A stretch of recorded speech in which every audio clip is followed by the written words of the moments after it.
Imagine working your entire life, saving every penny, building your future with a clear, only to have it all snatched away, handed to someone who never lifted a finger by the very people who raised you.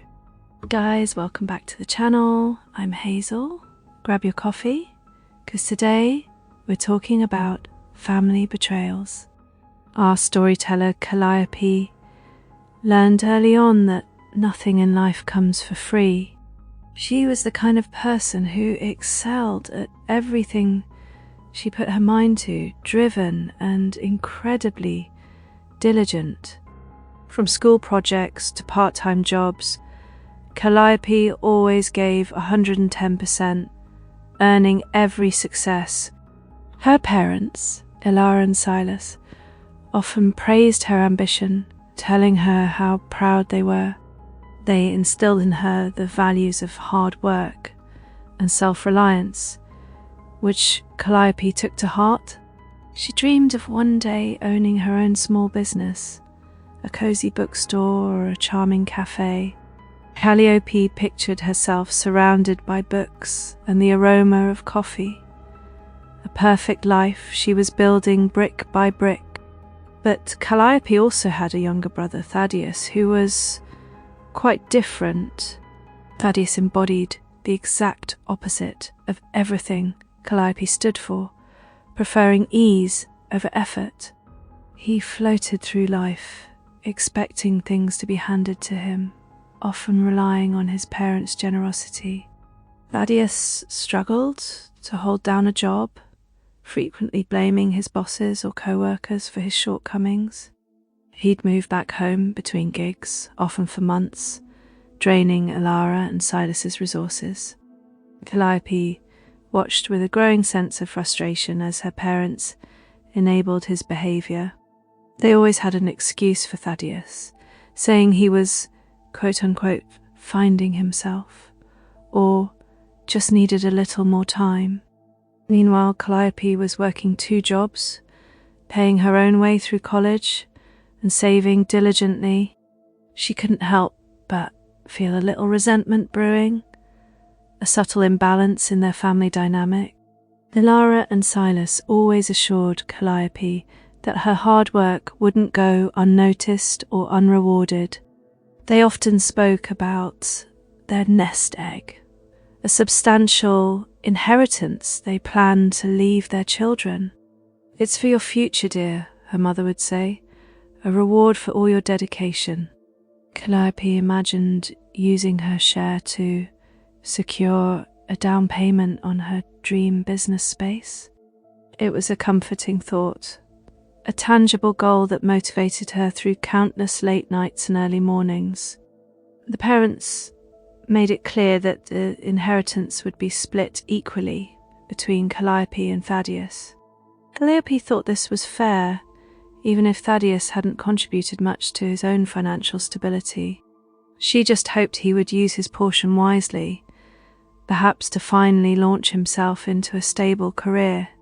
Years passed, and Calliope continued to thrive, eventually opening her own online antique shop. It wasn't a bookstore yet, but it was a successful stepping stone, proof of her entrepreneurial spirit. Thaddeus, on the other hand, continued his cycle of short-lived jobs and prolonged stays at his parents' house. He accumulated debt, always needing a bailout from Ilara and Silas, who seemed unable to say no. Calliope tried to talk to her parents about it, gently suggesting they encouraged Thaddeus's independence. "He's our son, Calliope," her father would sigh. "He just needs a bit more help than you did." This justification always stung Calliope, implying her success was somehow easier or less deserving. The inheritance discussions became less frequent, replaced by hushed whispers about Thaddeus's latest financial woes. Then, one evening, her parents called Calliope over for what they described as a, quote, very important family talk.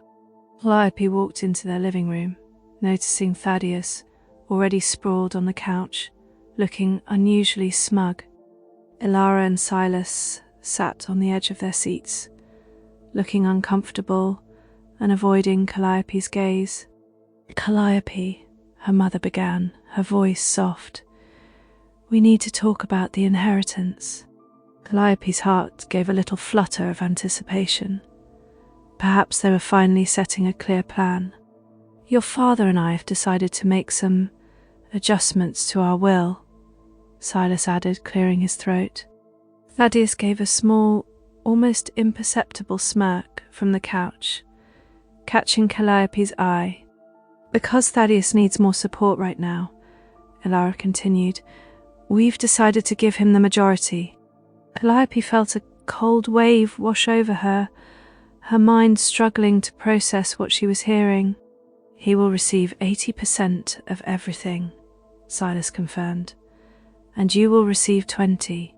Calliope felt her jaw drop, the words echoing in her ears like a cruel joke. 20%? After years of supporting them? After always being the responsible one?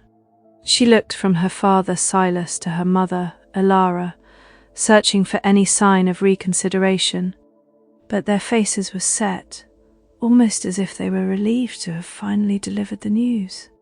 Thaddeus, meanwhile, was practically glowing with self-satisfaction on the plush sofa. 80%? Calliope managed to stammer, her voice barely a whisper. "Why? Why him?" "He needs it more, dear," Elara said softly, avoiding Calliope's intense gaze. "He has struggles." Silas nodded gravely. "Your brother requires significant financial stability to pursue his passions." Calliope wanted to scream. His passions were playing video games and occasionally ordering takeout. She had dedicated her life to building a career, while Thaddeus specialized in avoiding all responsibility. "I've always been there for you," Calliope pleaded, her eyes welling up with tears. "I handled everything, the finances, the appointments, the house repairs. What about my needs?" Thaddeus snorted, a barely audible sound, but it felt like a dagger to Calliope's heart. "You're established, Calliope," Silas stated, a hint of finality in his tone. "Thaddeus is not," Lara added. "We believe this is the fairest way to help both of our children." Calliope felt a cold, hard knot form in her stomach. This wasn't fairness. This was a blatant insult. It was a clear declaration of who their favourite child truly was, and it wasn't her. She realised then that her parents saw her as the strong one, the one who didn't need help. And Thaddeus? He was perpetually the vulnerable one, always deserving of more support and pity. The meeting ended shortly after, with Calliope numbly excusing herself from the house. She drove home in a daze, the betrayal burning a hole through her carefully constructed composure. This wasn't just about money, it was about years of unseen effort, unappreciated sacrifice. Calliope knew she couldn't let this stand. She wouldn't be reduced to a convenient afterthought. Her parents had made their choice, and now she would make hers. This wasn't justice. She pulled into her driveway, a new resolve hardening in her eyes. It was time for a plan. The first step was research. Calliope needed to understand the full scope of her brother's financial situation. She started by discreetly checking public records, looking for anything related to Thaddeus's supposed struggles. It wasn't long before she uncovered a startling pattern of debt, unpaid bills, and poor investments. Thaddeus wasn't just lazy. He was financially irresponsible to a degree she hadn't fully grasped. He had been subtly manipulating their parents for years, painting himself as a victim of circumstance. Calliope also began to look into her parents' assets, trying to understand how the will was structured. She discovered that a significant portion of their wealth was tied up in their family home and investments. Her parents, in their desire to help Thaddeus, were unknowingly jeopardizing their own long-term security. He had convinced them that his business ideas were just on the cusp of success, requiring one last major push. It was a continuous cycle of promises and excuses, always needing more from his adoring parents. The more Calliope dug, the deeper her anger settled. This isn't just about her inheritance now. It was about protecting her parents from Thaddeus's insidious and manipulative financial drain.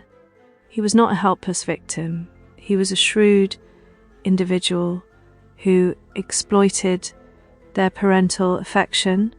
Calliope realized she had to expose him, not just for her own sake, but for Silas and Alara too.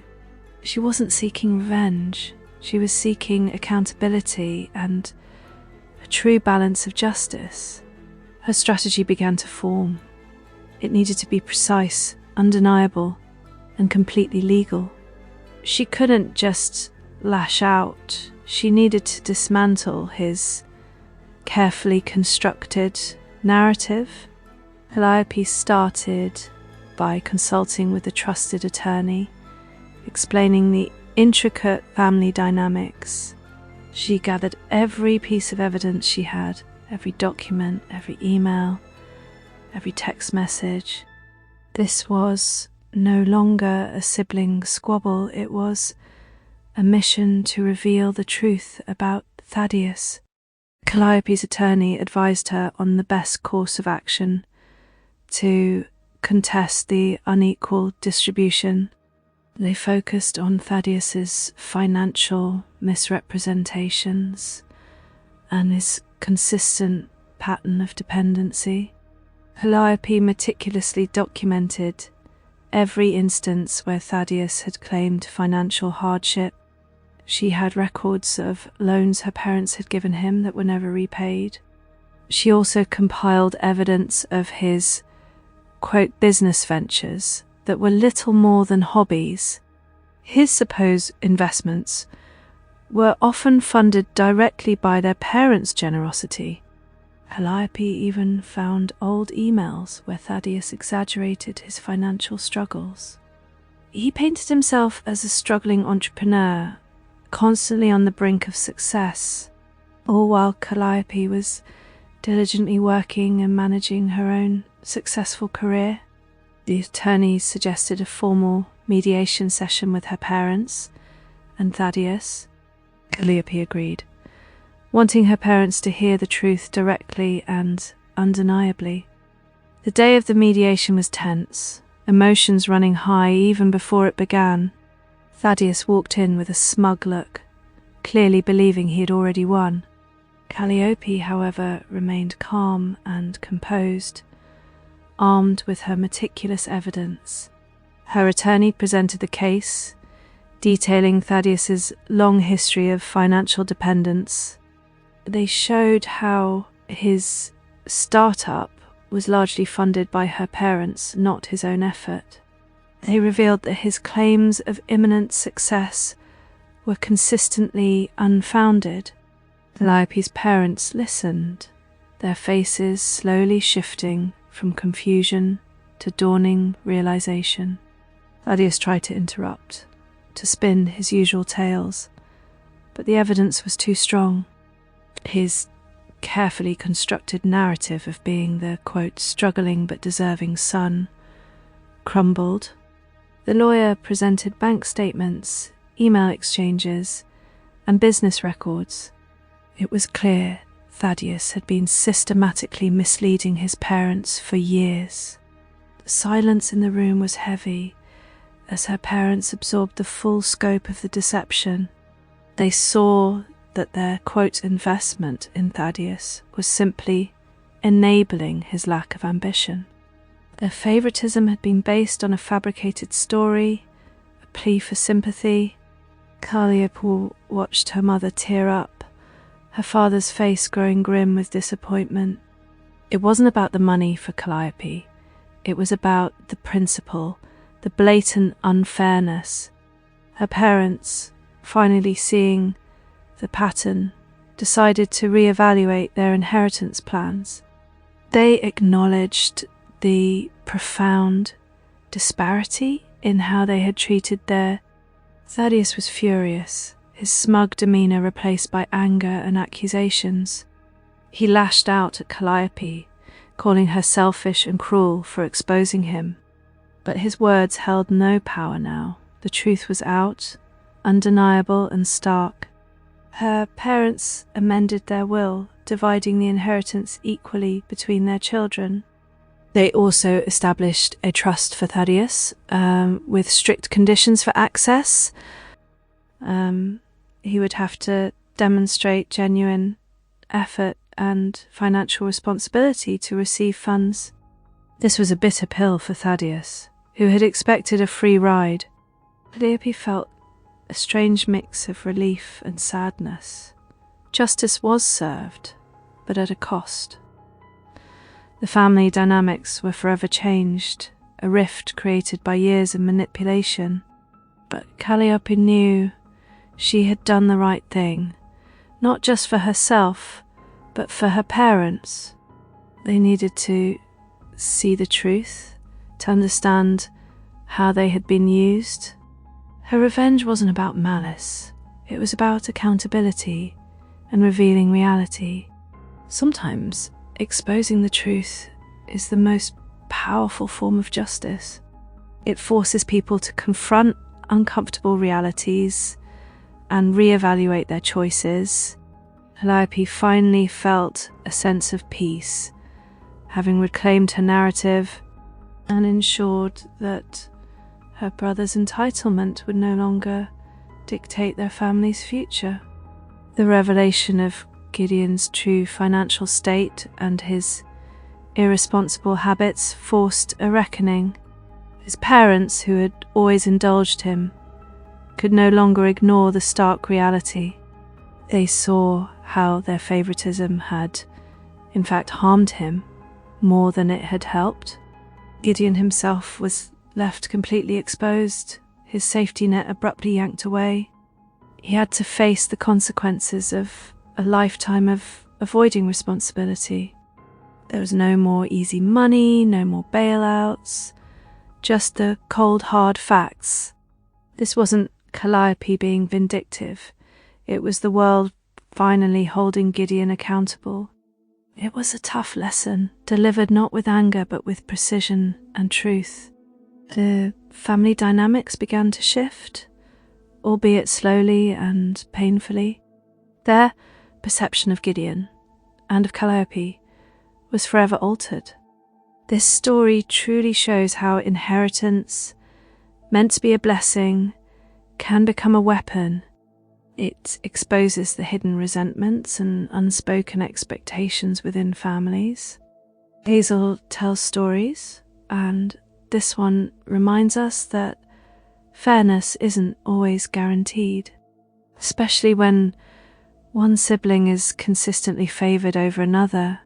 Calliope's actions weren't about greed, but about principles and self-respect, and she simply refused to be a silent spectator to her own marginalisation. Her strategy was brilliant, using Gideon's own weaknesses against him. She leveraged the system to ensure justice, rather than emotional outbursts.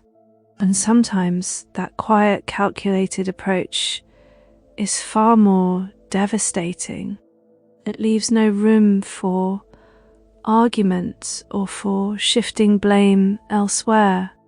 What do you do when your own parents actively work against your best interests?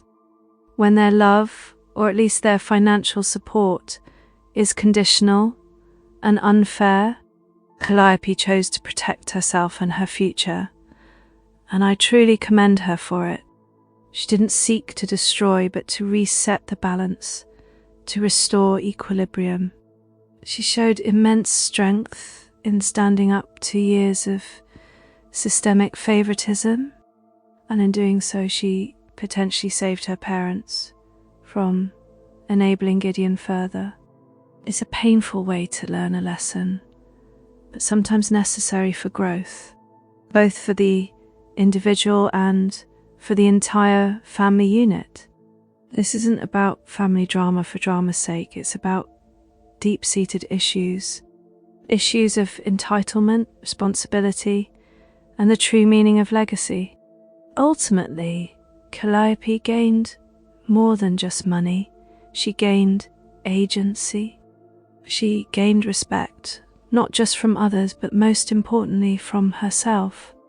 She ensured that her contributions and hard work were finally acknowledged, and that her brother's manipulations would no longer go unaddressed. It was a masterclass in quiet, impactful revenge, Hazel style. A reminder that sometimes the best way to win is to simply reveal the truth and let the consequences speak for themselves. So grab your coffee and let's discuss this one, because it's a doozy. What would you have done in Calliope's shoes? Do you think her parents ultimately learnt their lesson about favoritism? Let me know your thoughts in the comments below. What are your experiences with inheritance disputes or family entitlement? And if you enjoyed this story and want more tales of cozy justice, don't forget to confront that like button and subscribe to Hazel Tells Stories. Until next time, stay cozy and stay wise. I'm Hazel, and I'll be back soon with another tale of sweet, sweet karmic justice.